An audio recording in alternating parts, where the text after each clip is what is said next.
In this lesson, we will be going over setting up a new order and new campaign in DFP.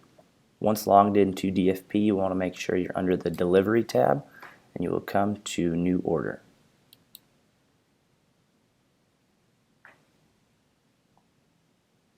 Once on this screen, you will want to name your order. All cargo campaigns start with a K underscore, and then you will go into Cargo Marketplace where you would find your campaign name here. So I would copy and paste this name, bring it in here, put it right there, and that's the name of your campaign. For the purposes of this video, I'm going to use a test campaign name, in which it would be something like this. Same goes for the advertiser. You would find this in Cargo Marketplace on the left-hand sidebar here, but for the purposes of this campaign, I will create a new one. If the advertiser already exists, as you can see, you'll be able to scroll and or just type it in and it will populate. But for this, I will create a new one.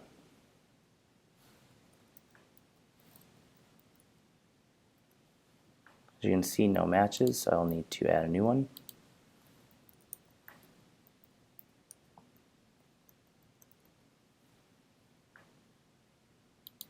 Click Save.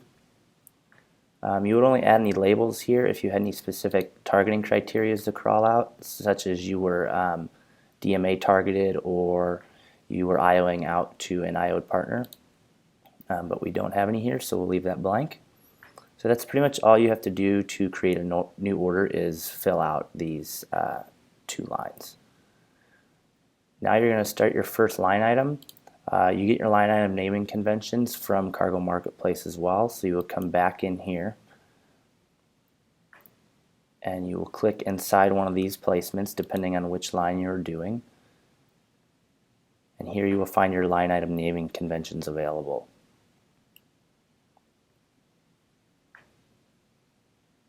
So we will copy, come back into DFP, paste it there.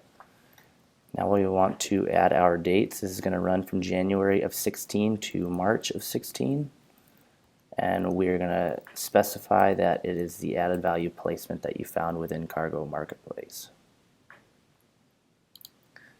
This is a 320 by 50 inventory size.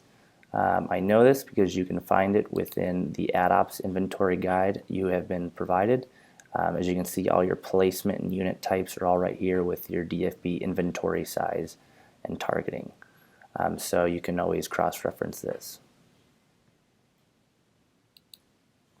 So going down again, labels you would only fill out if you had anything specific to call out. Comments only if you needed to add. Priority settings come from a standardization set by Cargo, which you will find on this page also provided to you. This page tells you every scenario you could possibly have and which priority it will require. This is a test campaign, so we're going to leave it at a standard 8. It has a start date, save January 22nd to March 31st. If you wanted to add a grace period to have it end early, you would add it here. We are not going to fill that out. Here, quantity of impressions. Again, for the purpose, we're just making one up, but you would find that back within the campaign in Cargo Marketplace. As you can see within the line, it'll tell you your dates, your CPM rate, and your impression goals right here. This is where I just showed you where you'd find your rate. For this purpose, I'm going to leave it at $0 since it is an added value line. Moving down, we go to the delivery settings. So always start with front loaded, but this can be adjusted based on pacing. So if you're over pacing, you can switch it to evenly, or if you're under pacing severely, you can switch it to as fast as possible with RD approval. Within here, if you had one or more creatives, you can adjust the way that they will deliver. You can also adjust the way creatives will rotate and serve depending on how you want the campaign to run. And then here's your day parting. So if the campaign required that the ads only serve from Monday through Tuesday, from 1 a.m. to 10 p.m., you would select that here and see how it adjusted these.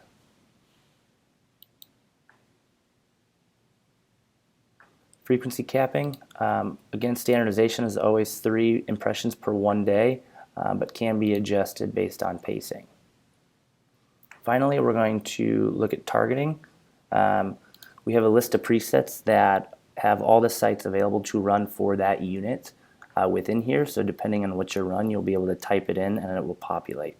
So here we're running an added value line, so I type in added value and I can find the designated preset.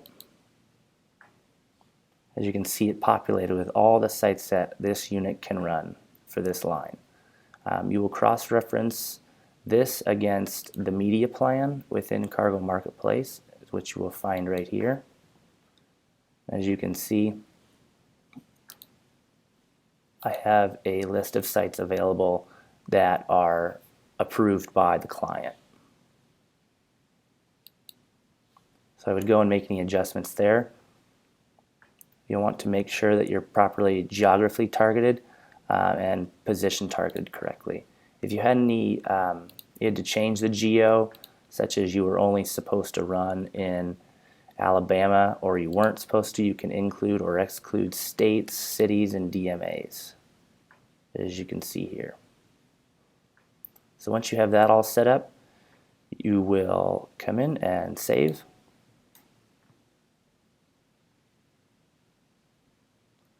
Now you have successfully created a new order and new line item, so you would continue this process, creating new line items all the way up until you were completed with the list on this page.